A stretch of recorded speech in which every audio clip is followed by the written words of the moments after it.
las 12 del mediodía. Esto es Información y Análisis, un espacio donde hablamos con los principales protagonistas del plano empresarial y económico del país acerca de la coyuntura del COVID-19. Hoy hacemos una excepción y hablamos de la cuestión sanitaria con el doctor Pastor Pérez. Él es biólogo matemático que nos acompaña en estos 30 minutos y le agradecemos el tiempo para con nosotros. Buenas tardes, Pastor, ¿cómo le va? Buenas tardes, José. ¿Cómo estás? Doctor, antes de ingresar un poco más en ese modelo matemático que ayuda a elaborar ciertas estrategias para enfrentar un poco el COVID-19, nos gustaría consultarle algunas cuestiones que tienen que ver con el trabajo de las personas que se dedican justamente a estos estudios matemáticos en el país. ¿De qué manera se transformó la forma de trabajar de la empresa? En este sentido, disculpe, ¿qué puede hacer las matemáticas para ayudar a superar esta crisis económica? Es una consulta que realizaban desde el equipo de la editorial. Si podría ayudarnos, por favor. Sí, creo que la pregunta es clave porque es importante ubicarnos en el contexto país. Nosotros somos un país que no es que invierte tanto en ciencia, ¿sí? Entonces, la cantidad de profesionales que se dedican a ese tipo de cuestiones también es bastante reducida. Así como tenemos pocos terapistas, por ejemplo, de terapia intensiva que pueden atender a los pacientes, y es que hay muchos casos también tenemos poca gente que se especializa en utilizar modelos matemáticos para entender fenómenos como el que estamos atravesando ahora. De hecho, creo que soy el primero en biología matemática, en ciencia de computación, que se especializa en ese área en Paraguay en particular. ¿Sí? Hay mucha gente de ingeniería dedicándose a hacer modelos matemáticos para muchas cuestiones, pero creo que sería el primero que incursionó en esa área, en un doctorado para el país. Doctor, doctor, ¿podría de cierta forma un estudio matemático ayudar también a las empresas a realizar ciertos análisis para enfrentar esta crisis o solamente se da en el ámbito de la salud? De hecho, por lo que estuve viendo, es relativamente común el uso de pronósticos utilizando series temporales en el contexto de empresas. Sí, cuando uno hace investigación científica, generalmente es bastante común que se estudie cosas que ya sucedieron y se utilicen modelos para cosas que ya sucedieron. Entonces, cuando uno se enfrenta en esta situación, por ejemplo, como el COVID, que había una necesidad de estudiar qué puede llegar a suceder. Entonces ahí es un desafío, digamos, diferente al cual se enfrenta un científico, pero por lo que he visto en los antecedentes, la literatura que fue, es bastante común el uso de pronósticos a partir de series temporales en el contexto de empresas. Doctor, ese bajo número con lo que tiene que ver las personas que se dedican a lo que sería la matemática en el país, ¿tiene que ver con un mal enfoque quizás por parte del sistema educativo o a qué puedo obedecer?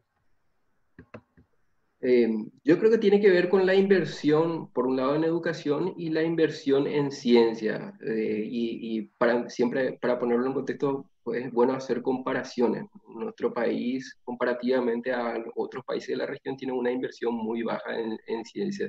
Sin embargo, en ese contexto es que nosotros estamos con lo que, hablando en términos futbolísticos, con los jugadores que tenemos que tal vez no son la élite del mundo. Con esos jugadores estamos jugando en esta pandemia y con esos jugadores estamos teniendo el resultado país que estamos teniendo. Y de cierta manera, esa es la razón por la cual muchos medios internacionales también eh, dieron una mirada hacia nuestro país, porque no era de esperarse los resultados que hasta ahora se estuvieron mostrando. Es un poco difícil de entender. Doctor, en el segundo bloque vamos a estar utilizando las placas que nos facilitaba acerca del trabajo que usted viene realizando para con lo que sería ese modelo predictivo en base a todo lo que sucedió en el contexto del COVID-19, obviamente, ese estudio del fenómeno de esta pandemia a nivel nacional que se realizó. Tengo entendido que usted es parte del estudio matemático que se realiza para las predicciones en cuanto a lo que tiene que ver esta epidemia. ¿Cómo se da su incursión dentro de lo que sería un equipo que se dedica justamente a realizar estas predicciones que comúnmente se las conocen como, por ejemplo, el pico de contagios y esas cuestiones? ¿Cómo usted llega a trabajar de una manera tan cercana? Eh, yo formo parte del laboratorio computación científica y aplicada. Y ahí en ese laboratorio yo estaba realizando mi tesis doctoral, que es de la Facultad Politécnica, y estuve trabajando con modelos matemáticos, desarrollando modelos matemáticos, haciendo análisis matemático para encontrar una estrategia para poder controlar el problema de epidemia que nosotros teníamos en Paraguay, que era más grave, es el caso del dengue. ¿Sí? Entonces, yo, estaba realizando investigaciones en ese contexto. Ya nos conocíamos con Guillermo, dado a que en varios eventos científicos realizados en el país nos habíamos encontrado, y luego se dio esta situación de que apareció esta problemática del COVID, y dado esa situación, entonces empecé a hacer una colaboración técnica con la Dirección de Vigilancia, que, hablando en términos simples, hago un seguimiento en cuanto a análisis de datos y aplicación de modelos también para tratar de, por un lado, tratar de entender el efecto que está teniendo las estrategias que se están utilizando, e intentar hacer un pronóstico no a muy largo plazo, a un plazo razonable en términos de técnicos que generalmente se manejan pronósticos. Vamos a hacer una breve pausa comercial. A la vuelta de la pausa vamos a intentar mostrarle un poco a la gente en base a qué se realizan justamente esos pronósticos y el estudio del comportamiento de la pandemia dentro del país. Estamos con el doctor Pastor Pérez, biólogo matemático. Esto es Información y Análisis. Breve pausa, en minutos retornamos.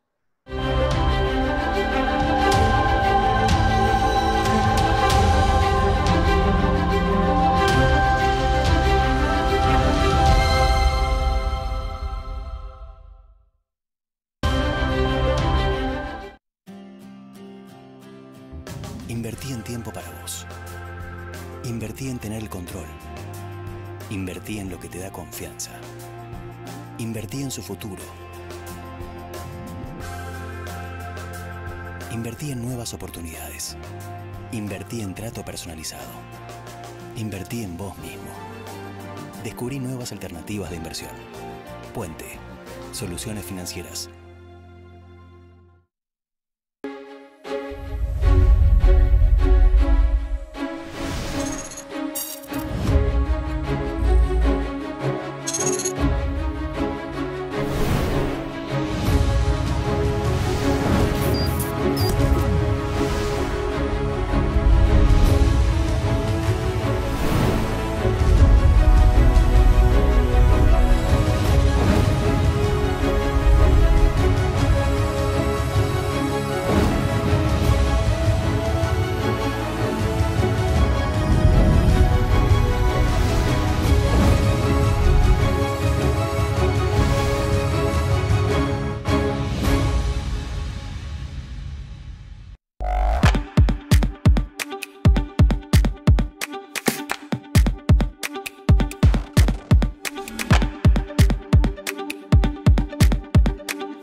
40 minutos pasaron de las 12 del mediodía, esto es Información y Análisis. Estamos conversando con el doctor Pastor Pérez. Él es biólogo matemático y se encarga justamente de colaborar en cuanto a los estudios de modelos matemáticos que predicen y que ayudan a formar una estrategia para luchar contra el COVID-19, la nueva pandemia mundial. En este bloque, doctor, queremos hablar un poco más y ya le pido a los compañeros de producción que preparen las imágenes de apoyo que nos facilitaba justamente el doctor. Esas imágenes que muestran justamente algunos histogramas, algunos resultados, algunos estudios que realizan ustedes desde su lugar de trabajo, por supuesto, estudios matemáticos. Sí, para aclarar algo, los modelos matemáticos, para que la gente entienda, se construyen a partir de lo que se sabe, lo que se observa de cómo se comporta un fenómeno, ¿sí? Entonces se trata de entender cuáles son las características fundamentales de esos fenómenos y luego eso se escribe en ecuaciones y uno puede después en un computador hacer simulaciones para tratar de entender, por un lado, qué puede ocurrir y sobre todo es si se hace esto, qué sucedería, es lo que se quiere entender. Entonces, como en epidemias no se pueden hacer experimentos, entonces uno hace los experimentos en un computador. Entonces, a esta situación, entonces, ¿qué ocurre? Uno quiere saber. Los resultados que voy a mostrar ahora son más bien datos empíricos, ¿sí? Y la motivación detrás de mostrar este primer slide era justamente para mostrarle a la gente si es que nosotros achatamos o no la curva, ¿sí? Una página que está siendo muy de referencia con respecto a las estrategias a seguir es una página que se llama En Coronavirus. Es una página internacional de profesores especialistas de Harvard, del MIT, una iniciativa, ¿verdad? Entonces, ahí, lo que yo quiero que miren ahí es esa curva azul que se ve, ¿sí? Las barritas azul, ¿sí? Que sería básicamente la incidencia, cómo fue evolucionando la incidencia a lo largo de la semana en la epidemia. Y si pueden ver, hacemos una primera curva, ¿sí? Luego eso desciende otra vez y terminando nuestra cuarentena total, que es lo que provocaría, lo que sería la causa de que eso vuelva a descender. Cuando empezamos el proceso de flexibilización, entonces se observa otra vez un aumento en la incidencia, ¿sí? Y hay ciertos eventos que disparan eso, que son eventos que ocurren en lugares en donde las personas están muy asignadas, muy en contacto, entonces se da un alto número de contagios. Por ejemplo, ese pico alto que se ve casi hacia el final corresponde en gran medida a lo que se dio en las cárceles. Sin embargo, en las semanas más recientes podemos ver que hay un aumento importante en la incidencia, ¿sí? Doctor, permítame, lo que vemos en pantalla entonces corresponde a casos confirmados de COVID-19 en albergue de color rosado, color piel, y fuera de albergue en ese turquesa que vemos. Para que la gente se ubique en el plano horizontal, donde vemos 10, 15, 20, 25, eso corresponden a las semanas. En este sentido, lo que vemos es que en la semana 27, más o menos, posterior a la semana 25, la barrita azul se elevó bastante. La barrita azul corresponde, o turquesa, a los casos confirmados fuera de albergues, pero en este sentido hay que tener en cuenta que dentro de esos casos también está la explosión que se daba en las penitenciarías, tengo entendido, doctor, y después ya fue bajando nuevamente el número de casos confirmados con lo que tiene que ver fuera de albergues. Así mismo, y algo que quiero destacar sobre esta gráfica es que algo que hay que entender es que no es que se está tomando medidas de flexibilización ahora que empieza a aumentar el número de casos. El número de casos empieza a aumentar debido a que se están tomando medidas de flexibilización, ¿sí? Es algo esperado a partir de lo que se sabe, los modelos teóricos, se esperaba que si en la medida que uno va flexibilizando, se vaya poniendo un poquito más crítico y más difícil controlar la epidemia, ¿sí? Y es lo Doctor, en una ley de causa y efecto, ¿cuál sería la ley? ¿Cuál sería la causa y cuál sería el efecto teniendo en cuenta lo que sería la flexibilización y los casos? La causa es la flexibilización y el efecto es el aumento de casos. No es que se está flexibilizando ahora que está empeorando la situación, ¿sí? Nosotros logramos un efecto en el cual reducimos drásticamente el número de casos a partir de una imposición temprana y larga de una cuarentena estricta, ¿sí? Y luego con la flexibilización empieza a aumentar.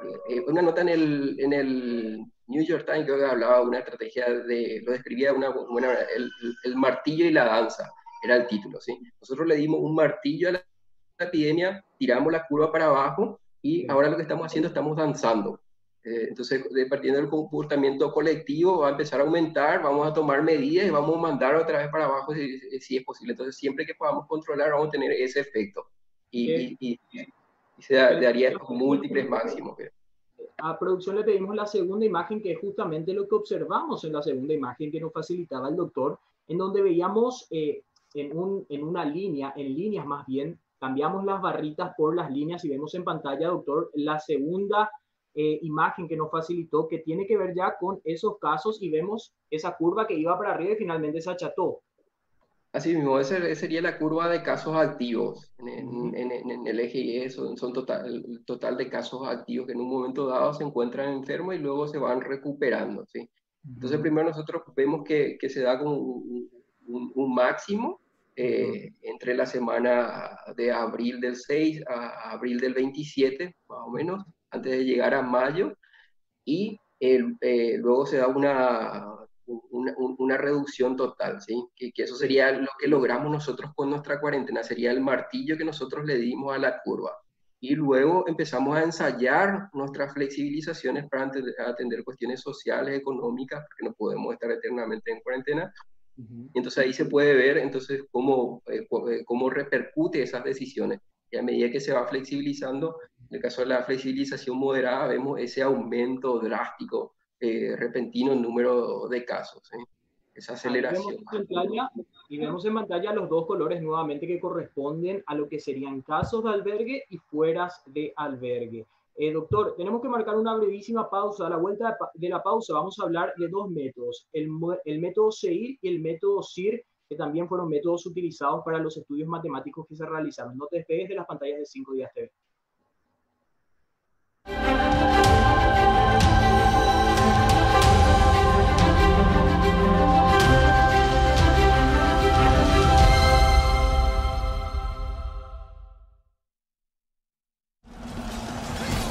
Esta tierra que vio nacer a héroes y guerreros es cuna de una de las bebidas más exquisitas del planeta, hecha de la miel de caña más pura. Aquí está, añejándose hace 8 años y esperando la perfección. Tiene el honor de ser paraguaya y está destinada a la grandeza. Rey de Cañas, más de medio siglo de tradición paraguaya.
51 minutos pasaron de las 12 del mediodía. Estamos conversando con el doctor Pastor Pérez. Él es biólogo matemático y nos está comentando un poco acerca de esos estudios matemáticos que se realizan para llevar a cabo acciones que permitan salir victoriosos como país contra la pandemia del COVID-19. Doctor, queremos hablar un poco del método CEIR y del método CIR a continuación. Por ello también le pido a los compañeros que nos preparen la tercera placa que nos facilitaba el doctor, en donde se ve nuevamente el tema de a cuánta gente puede contagiar una persona finalmente. Sí, con respecto a estos métodos y en particular lo que se está mostrando en la placa es la transmisibilidad, cómo fue cambiando la transmisibilidad de la enfermedad en diferentes ventanas de tiempo en el país. ¿Qué significa transmisibilidad? Es básicamente en promedio una persona contagiada con COVID a cuántas otras personas estaba contagiando, ¿sí? Y para entender eso, nosotros hemos implementado dos modelos que son convencionales en epidemiología y básicamente lo que podemos ver en la gráfica es como en un principio la epidemia entra con un potencial dado que es bastante alto, que sirve para anticipar también cuál es el impacto que podría tener si es que no se hace ninguna intervención, y luego podemos de cierta manera ver una señal de cómo la cuarentena total lleva ese valor de transmisibilidad por debajo de 1, que es una característica que siempre se intenta alcanzar, ya que cuando esa transmisibilidad pasa ese umbral de 1, significa que empieza a desacelerar la epidemia, empieza no solamente a desacelerar, sino que empieza a disminuir el número de casos. Lo que se está mostrando aquí es la transmisibilidad en la comunidad. Y entonces nosotros vemos como inicialmente es alto, luego va bajando como efecto de la cuarentena total, y con la flexibilización otra vez empieza a aumentar hasta alcanzar, actualmente podemos decir que estamos más o menos en una asíntota, ¿sí? Y que también se toma como una señal de que no están buenos los valores que estamos observando. Deberíamos tratar de reducirlo, y reducir eso depende fundamentalmente de la adopción de una estrategia colectiva, ¿sí? De cierta manera es que se pueda considerar las recomendaciones que se están dando en salud. El efecto que nosotros estamos viendo aquí está bien documentado en la literatura, e incluso en la literatura reciente. Está estudiando cuánto tiempo de cuarentena son necesarios para llevar una curva por debajo. Eso se entiende bastante bien, y en la literatura al menos uno encuentra suficiente evidencia. Y nosotros también estamos corroborando que nuestra cuarentena anticipada y prolongada logró ese objetivo de dar ese martillazo a la curva que estuvimos mencionando. Ahora, doctor, en la siguiente imagen que los compañeros nos van a facilitar, que usted nos facilitó, por cierto, vemos un poco lo que es ese contagio exponencial y potencial, un estudio que se realiza justamente para ver qué tipo de contagios hoy día estamos teniendo, si nos puede explicar más al respecto. Ok. Para esto, hemos implementado un modelo que se publicó recientemente en la revista Science, que se conoce como CIR-X, que es un modelo que generaliza el modelo CIR que estuvimos mencionando anteriormente. Y sobre todo, ese modelo es útil para entender cuál es el efecto, poder medir cuál es el efecto de las medidas, el acatamiento que está teniendo la sociedad sobre las instrucciones que se están dando de distanciamiento social, uso de mascarilla, lavado de manos, y al mismo tiempo también el esfuerzo que está haciendo vigilancia en cortar los árboles de contagio. ¿Cómo hace ese esfuerzo? Tratando de detectar si se detecta una persona infectada, todas las personas que podrían estar infectadas se hace test, y de esa manera es como diferentes pequeños incendios que vos estás tratando de apagar, para que no se te arme un gran incendio, que es algo que hacen los feriados, los domingos, todos los días, 24/7 está haciendo vigilancia de la salud para tratar de contener esta situación de crisis. Entonces ahí se puede ver, lo que se espera es cuando se está controlando que tenga un crecimiento, le dicen, de leipotencia, en donde la gráfica que se ve arriba, no voy a entrar en muchos detalles, la primera gráfica, primero empieza como una curvita y luego se va poniendo recta. ¿Sí? Y eso que se empieza a poner recta significa que es el efecto que se esperaría observar si es que se está controlando algo. Versus una situación, voy a irme a la última gráfica que está abajo, a la derecha, que es la situación actual. Nosotros tenemos más evidencia. La evidencia que encontré estadística es de que actualmente nosotros estamos haciendo un crecimiento más bien exponencial, y de ahí es de donde nosotros tenemos que alejarnos. Nosotros empezamos con un crecimiento, con un tiempo en donde estábamos duplicando el número de casos en aproximadamente 7 días. Así nosotros empezamos la epidemia. Estados Unidos lo estaba haciendo en 3 días y Brasil lo estaba haciendo en 5 días. Y luego nosotros reducimos drásticamente ese número. ¿Sí? Reducimos a un número demasiado importante con la cuarentena y actualmente empieza a aumentar otra vez. Actualmente estamos duplicando aproximadamente cada 15 días. Cada 15. Entonces, este estudio refleja que cada 15 días nosotros duplicamos. Si hoy se confirmaron 126 casos, dentro de 15 días se estarían confirmando prácticamente 300 casos. Esa es la tendencia que está siguiendo actualmente. Esa tendencia puede cambiar dependiendo de las políticas que se implementen y el acatamiento. Cuando la gente, el hecho de comunicar el número de casos es también para que la gente ayude a cambiar esa situación. Y tiene un propósito el estar comunicando constantemente la situación actual para que la gente colabore. Sí. Doctor, nos quedó pendiente el mapeo general de los focos de contagio. Lastimosamente nos quedamos sin tiempo, esperamos tenerlo como invitado en una próxima edición de Información y Análisis, por supuesto, demostrándonos un poco cómo funciona ese modelo matemático del cual definitivamente hay que fiarse, nos tiene que llamar la atención y tenemos que tomar como referencia. Gracias, doctor, por acompañarnos. Dale, Yaval, gracias. Si quieren nos vamos al código y mostramos ahí en detalle cómo funciona esto. ¿Cómo te encontramos en las redes sociales? No estoy muy inmerso en redes sociales. La única red social que uso actualmente es Facebook y estoy con mi nombre completo, Pastor Emanuel Pérez Estigarribia. Pastor Emanuel Pérez Estigarribia, las consultas remitidas al Facebook del doctor. Doctor, gracias. Gracias, voy a llevar. Muy bien, llegamos a la parte final de Información y Análisis. No te despegues de las pantallas de 5 Días TV. En minutos se llega un programa más de Estrategia y Liderazgo. Nosotros nos encontramos a las 17:30 horas con un programa más del especial de Top of Mind. Quedamos en contacto. Gracias.